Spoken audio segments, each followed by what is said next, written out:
Hi, everybody. Thanks so much for joining us. My name is Lucy Bustamante, who just moved her laptop way too much. Joining me is Ed Carr. He is the Senior Director at the Comcast Military and Veterans Affairs Department. Ed, thank you so much for joining me today. Thank you, Lucy. I'm really happy and humbled to be here to talk about some topics with you that are, near and dear to my heart, not just because of my role with Comcast, but also because I'm a veteran myself. Sure, absolutely. We're going to get into your history here. I want to kind of let people know what kind of questions they can ask. Ed is very well versed in all things transition. We want you all to use this time to ask those questions about scoring that job and being able to find those programs that can help you bridge that gap between your military life, how to translate your resume for everyone in the civilian corporate world. Maybe it's some other industry that interests you. Networking is super important as well. So just to kind of give you an idea of, Ed's expertise, we also want to be very transparent that Comcast is our parent company. And obviously there is that relationship there, but this is much more, and only about the fact that this is a very well-versed company with the veteran population. And so because we are coming up on Veterans Day 2023, and it's now Veterans and Military Families Month, the conversation is also going to go into how to help the entire unit transition and how to keep the spouses' careers alive, and the new executive order, and also a couple of amendments to existing acts that were already incentivizing hiring the spouse, like removal of certain licenses when you work in certain fields. There's been a lot of movement with that. So by all means, please ask your questions. We are going to be reading them. We have our wonderful former executive producer, now multi-platform manager, executive director Jim O'Donnell, that's also watching your questions come in. So no question is too much for this crew to handle. So by all means, Ed, tell us a little bit about what you do on a daily basis when it comes to connecting with those transitioning veterans. Yeah, so thank you. So let me back up a second and just start off with prior to this great role I have with Comcast, I served 23 years in the active Army. I was a combat medic, and then I did some medical recruiting at the tail end of my career, which really worked well to help me transition into my role with Comcast. For the past 7 years with Comcast, I've worked as part of the military veteran affairs team. And in my role, what we do is we look at really everything the company does through a military lens to see if there's a way that we can amplify our company to the military community, and also look for ways that we can support the military community through either hiring or through the support of our veteran service organizations that support our military community. So it's really a job where I still have the opportunity to serve the community that I came from, and still am part of, and still, and have a career post my Army career. Sure. And a lot of people that are in this situation will say that they don't know what they want to do next. Like especially the ones that have been in a long time, where they were in a very definitive rhythm. They sort of have to reinvent themselves. They're jumping into a pool where a lot of people are already 10, 15 years into their career. Now they have to compete with people that are the same age. So how do you soften that blow for the vet? Yeah, it's difficult to figure out for anyone to figure out what they want to do and what their career, what their career path looks like. Employers, including ourselves, have to understand that, veterans and military spouses have a little bit extra difficulties in deciding what career path they want to follow. And I'll start with the veterans, really. There's a misconception among a lot of employers that everybody in the military is combat arms, when in fact there's only about 20% of the people in the military that actually have combat arms focused roles, which leaves the other 80% that have really non-combat related roles, which are roles that are very transferable to the civilian side. I mean, we're talking about roles such as logistics, project management, cybersecurity, communications, and there's more and more. So, I mean, really, for veterans, they need to look at really the transferable skills that they had within their role. Right. And then that's what they have to put forward when they're pursuing their next career. So tell us a little bit about what you guys have figured out, your trade secrets, if you will, to be able to um, create the logistical transfer that can be so cumbersome when you are, because a lot of people are like, wait, what do you mean that the Department of Veterans Affairs doesn't do military transitions? No, it's the Labor Department that does that. And so talk about just setting the person up for receiving their disability payments and still getting a new salary through the civilian world. I mean, there's just so many intricacies. Talk about how you guys have set that up. Yeah, so that's a work in progress still, Lucy. I mean, I thank you for the compliment. We haven't figured it all out yet. We're constantly evolving and learning as we grow. But I can say some of the great things that we do are, we are part of some great larger coalitions of other employers like-minded like ourselves through the Veterans Job Mission that we are part of, and we are also part of Hiring Our Heroes. The Veteran Employment Advisory Council with them through the U.S. Chamber of Commerce. And so through these coalitions, we do a lot of best practices with industry partners that are also like-minded, and we learn from each other and we grow from each other. It's funny because in a lot of these cases, other companies that we partner with in the employment of our military community are our natural competitors in the marketplace. But when it comes to this, we're all allies. When it comes to finding solutions for employment for our veterans and for our military families, we're all allies. We all learn and grow from each other. Talk a little bit about, so I know you're saying it's a progress, right? It's a work in progress. Yes. I mean, the very VA system is under so much transition right now as to expansion of programs and things like that. When you all have been awarded for being a military-friendly company, a veteran-friendly company, where do you think that comes from? What is this company getting right that other organizations can learn from that makes you say, yeah, buddy, you know what? That company's not that great. Maybe you don't want to come to us, but you should look that way. What do you tell them to look for? Our culture. It starts with our culture. Our company was founded. The founder of our company, Mr. Ralph Roberts, was a Navy veteran himself, and that the military culture and the values of the military culture are ingrained within our entire corporation. And so it started with Mr. Roberts, and it's moved on through. I mean, we have our veteran VetNet, our veteran employee network, is over 9,000 people strong right now, and they are very engaged. It's an all volunteer employee resource group where they are engaged in their local communities, and they are still making a difference for things that matter in their local community. So one of the things that a lot of military members, veterans, don't take account for when they leave service is, and you hear about it a lot, there's the void that people always talk about. Like, there's a void that they feel when they leave the service. Right. Well, our employee resource group fills that void, because in a lot of cases, the void they're feeling is that loss of sense of service, right, that loss of doing something for the greater than themselves, which we do. It's ingrained in us as veterans. It's ingrained in us as service members to constantly be providing service or doing some sort of service. So I think our employee resource group is one of the biggest things that helps fill that void of service when they come to work with us, which helps build towards our culture. We also have like a suite of benefits that we offer employees that are still serving. So for our National Guard members and our reservists, we have a military concierge service that is just, it's fantastic.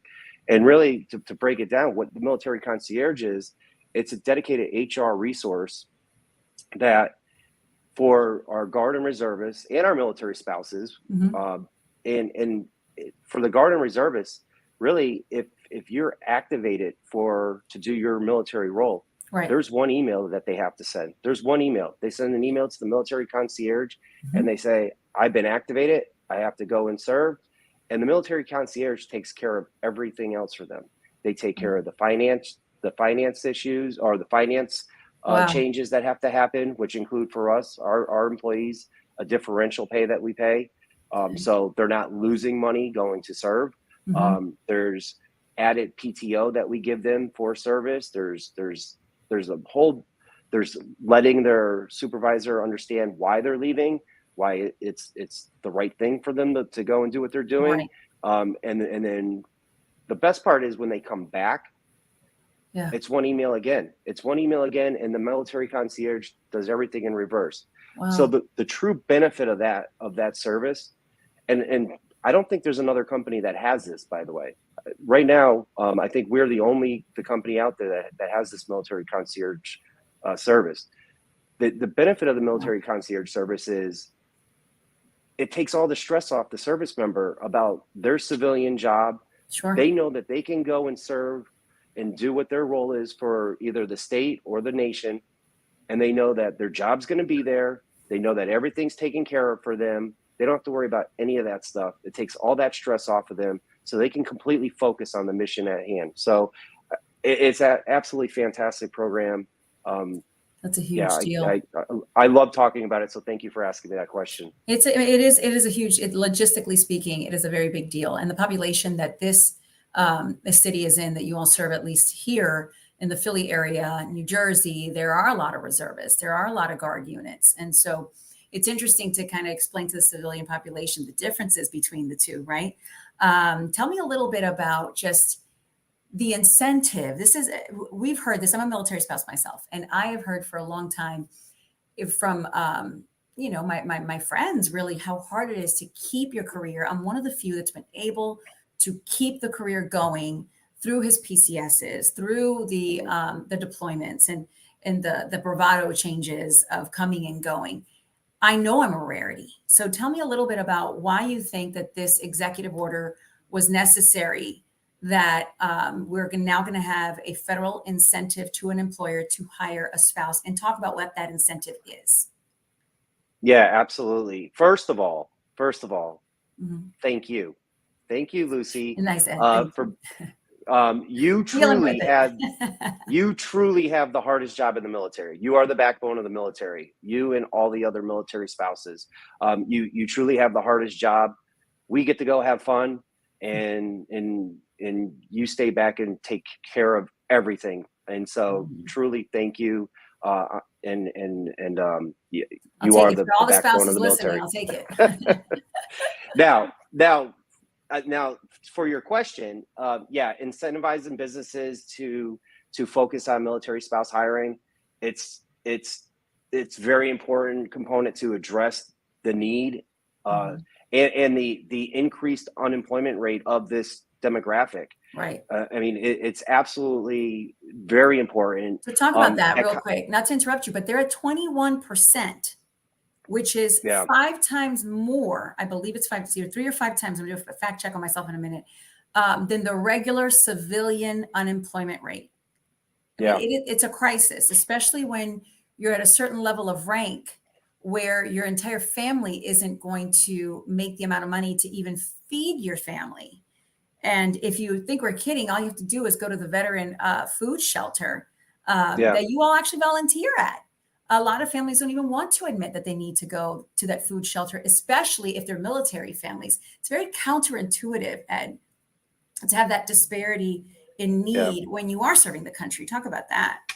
There's also some stats out there, and I don't know them off the top of my head, but there are some Mhm. stats out there that suggest that the military unemployment or the military spouse unemployment rate also leads to service members leaving the military. So it actually leads to the decrease in the retention rates across the military, and that's because, to your point, most families need to be dual income families. I mean, that's the where we are today, where you can't have a stay at home spouse. Dual income families are important, and so yeah, this is I think if any of us figure out what the core problem is Yeah. or obstacle is for military spouse employment, that person's going to be it's going to be a genius, because you MVP. know what, yeah, I mean, Yeah. to be honest about it, I mean, Yeah. it, before the narrative used to be because they PCS every 2 to 3 years. That's why it's hard for military spouses to Right. hold on to employment.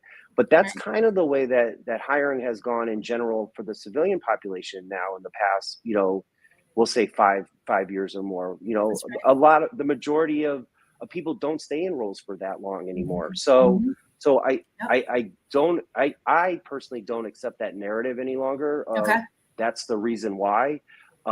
So I don't know. I know there's been things that have been done to improve. Like I know that there's been some states that are approving Right. licensure acceptance. If you're licensed as a teacher or a nurse or whatever, and you transfer into that state, the state automatically recognizes it. I think that's a Mhm. fantastic thing. Yep. But it doesn't solve the problem, or it's not a solution for everyone. So I'm And going to get into so, this real quick because I do want to get to the video, which is it's yes, all the warm feels, guys. This is important. We do have that video. And then before we get to that, I just want to mention that we tackle this and so much more on our special, our Veterans Day special that's going to air at 7:30 on Friday. It's going to be on streaming as well, simulcast. So it's going to be broadcast Channel 10, 7:30 p.m. on Friday, American Vets Beyond the Battlefield. And we're talking about this is actually one of the topics that I wish we could do more on in the show, but really some very heartwarming stories as to how much the veteran community did before the government stepped in and created the PACT Act, and how hard it was to get those benefits connected, to be able to say, yes, these burn pits made me sick. Yes, PFAS made me sick. Yes, you need to make me whole again. And a lot of times it is corporate America that has filled in those gaps, either with donating to foundations. It's also the nonprofit world, and it's veterans helping veterans that have just said, we know that this is a problem. So let's get the vets with the have to help the vets with the have nots and marry those two together and keep each other healthy, which is such a great way to be as a human, right? So yeah, the other thing that you guys do is, as I've heard you say before, Ed, as I've heard Mona say, is, the military loves ceremony, and the symbolism that comes with all the things involved in how patriotism is displayed. That unfortunately through the years it has become such a taboo word, and so to take that back for its essence and to take it back to as a form of unity. One of the programs that you guys have that you love to talk about, Old Glory. Tell us what you do for people that are your customers that are in your community, specifically with the flag. Talk about that. yeah. So operational glory. This one I love talking about. So this goes back to our culture. So as I previously mentioned about the Comcast, military culture that we have with our the values that we have within in our corporate culture. Mm-hmm. Operational Glory is a unique program that was started by one of our military veterans in Delaware. Okay. He was a tech ops installer that serviced Delaware area, Mm-hmm. and he was driving. He's a Navy veteran, and he was driving around, and he was noticing a lot of flags in his service area that were Okay. worn and tattered on businesses, on houses, and he decided to go up and start asking the businesses in the houses if they would like him to change the flag for them at no Wow. cost. That grew through our veteran network, our veteran network ERG, and it grew first throughout all of Delaware. Hmm. And then our team, the Military Veteran Affairs team, found out about it, and then we helped grow it across the entire country. Today, we have teammates that we call flag ambassadors that are nationwide, and they're going out and they're replacing worn and damaged flags at houses and businesses. They Wow. don't have to be our customer either, Lucy. So it can be anybody. It's We can just call you. it could be anybody. Yeah, it could be Wow. anybody. And so it's at no cost to the house. It's at no cost to the business owner. It's just really a service that we like to provide. Who We tends to give call you, Ed? what's that? Who tends to call you for that? Who tends to call? Mm-hmm. It's nobody calls us for that. We just see it and we Wow. act. Okay. Yeah. So it's really as Wow. the flag ambassadors are out doing their normal job day to day, if they see a flag, they stop and they offer to change it out. And it's really, It's grown. And, you know, the other things I like to talk about this program, all of our flags are sourced from one company. And it's actually a military spouse owned business. Wow. And it's her family. They make all the flags. And so really, you know, it's a great program. We're so proud of it. And we officially launched it this month. Wow. It's a big wraparound effort for sure. Very cool. So we're going to have that video playing for you guys. Every morning I look at the flag. It's just a beautiful sight for me. To me, the flag symbolizes freedom. It's just a way to connect with the past and commemorate it somehow. On 9/11, I was working on a boat in the Hudson River. It messed me up for a while, a good long time. Ever since that point, it's been a dark part of my life. And the flag program helped me come out of that. The flag replacement program got started by a good friend of mine, a Navy vet, who saw the flag at the office that needed to be replaced and said, wouldn't this be great if this could be something that we did for anyone?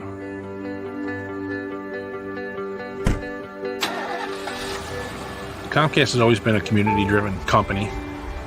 This is one of those great examples of the way we're getting out there. Bringing somebody else into something that I get so much joy out of, that's the best feeling. When I got to the U.S., I wanted to do something to give back to this country that gave my family so many opportunities, and so I ended up joining the Army. Once I left service, there was still a need to connect to other people who feel a common sense of purpose in service, and I ended up finding that at Comcast. These flags hold a lot of meaning to people. By doing the 13 folds tradition, we're showing respect and dignity to someone's connection to the flag. That was my first experience with a program, which is really exciting for me. We like to be hands-on, we like to be involved, and we like to make a difference, not just within the company, really connect with people around us because we're part of that community.